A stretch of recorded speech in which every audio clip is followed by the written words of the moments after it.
the door that closed, and the one that opened. Life rarely gives clear signs.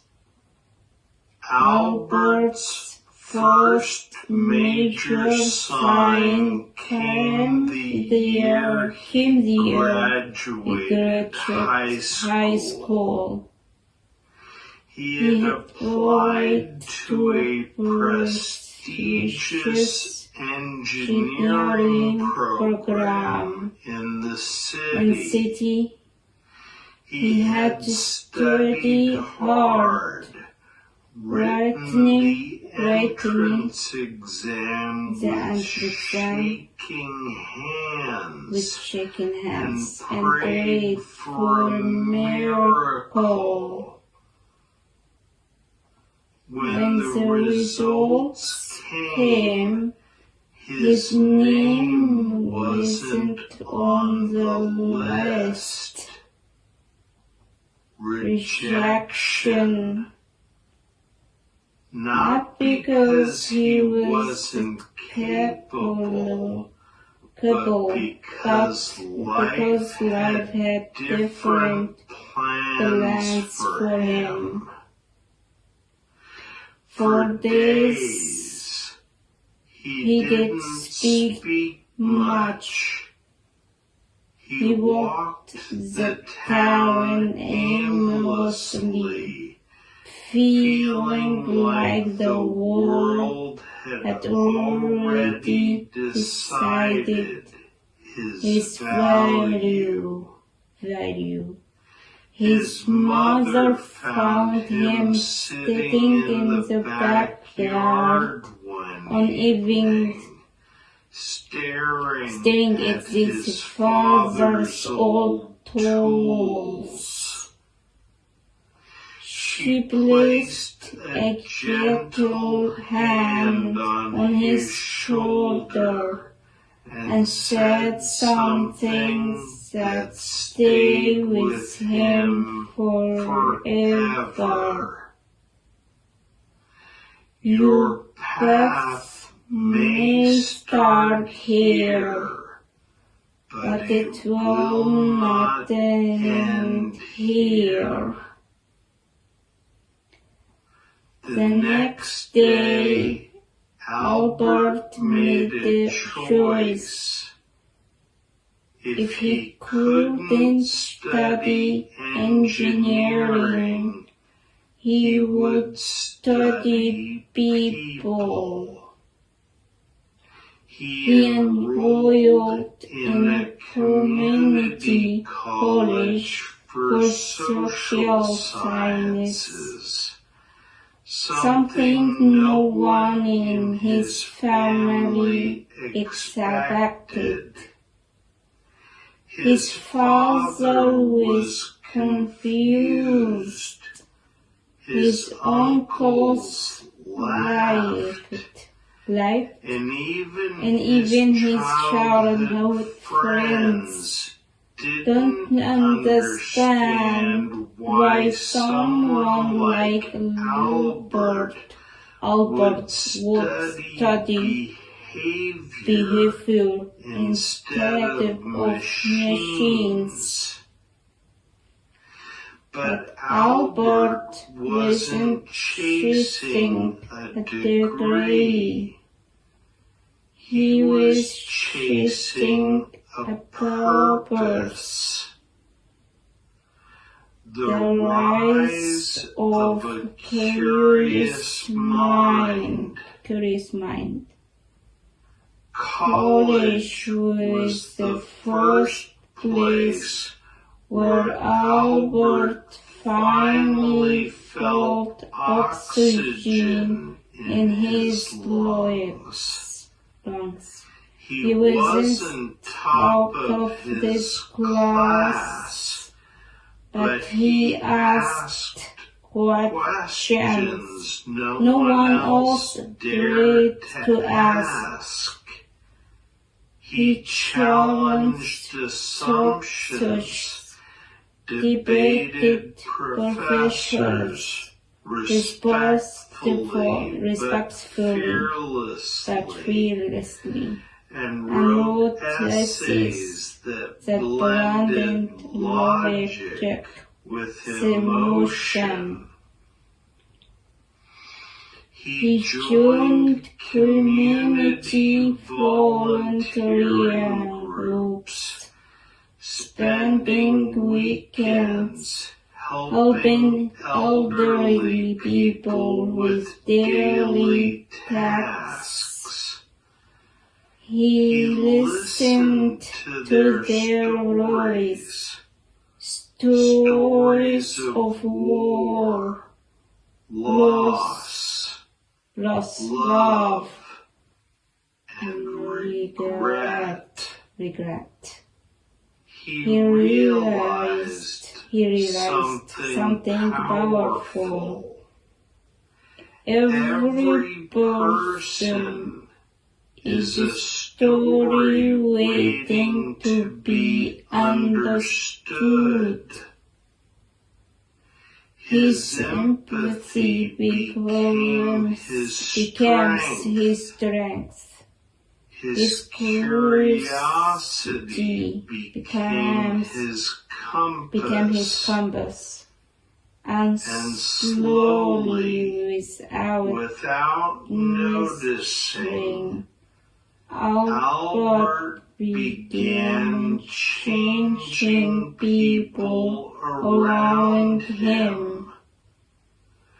Friends came to him for advice. Classmates wanted his perspective. Teachers encouraged him to write more, speak more, think more. He wasn't loud, but he was starting to be heard. The story before the shift. Just when everything seemed stable, life tested him again. During his final year in college, his father became seriously ill. The medical bills stacked up like mountains. Albert worked part-time jobs, warehouse shifts,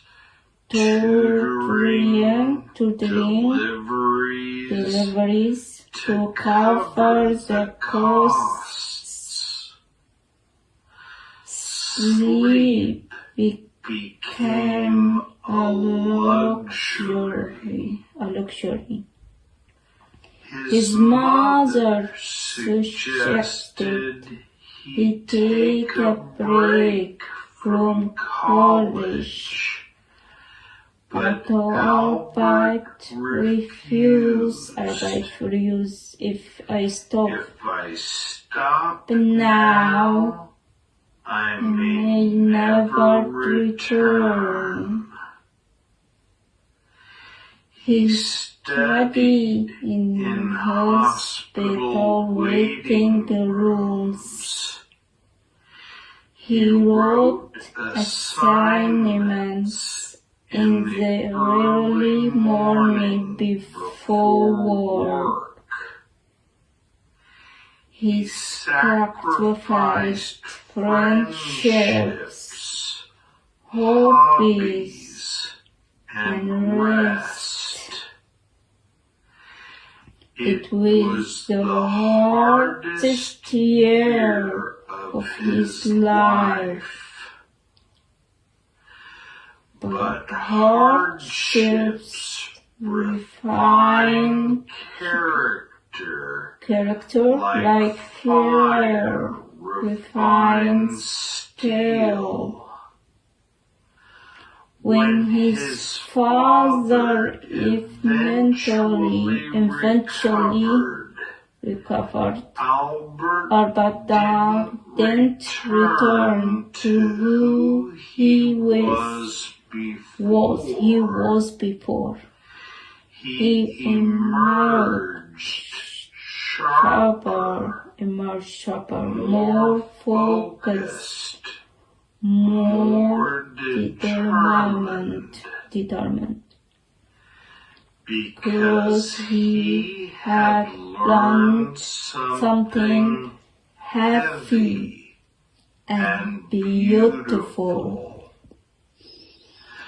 When life pushes you to the edge, you discover parts of yourself you never knew existed. The unexpected beginning. After graduation, people expected Albert to take a safe government job, like many others. But Albert had different plans he couldn't even fully explain yet. He wanted to work with people. He wanted to solve real problems.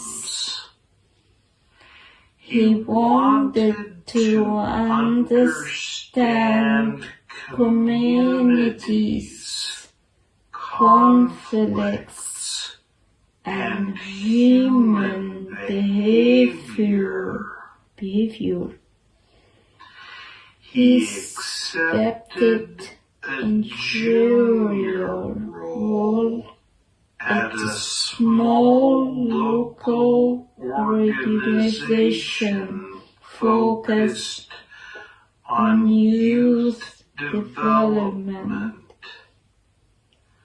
The salary was low. The workload was high. But this was a place where his ideas were not only welcomed, they were needed.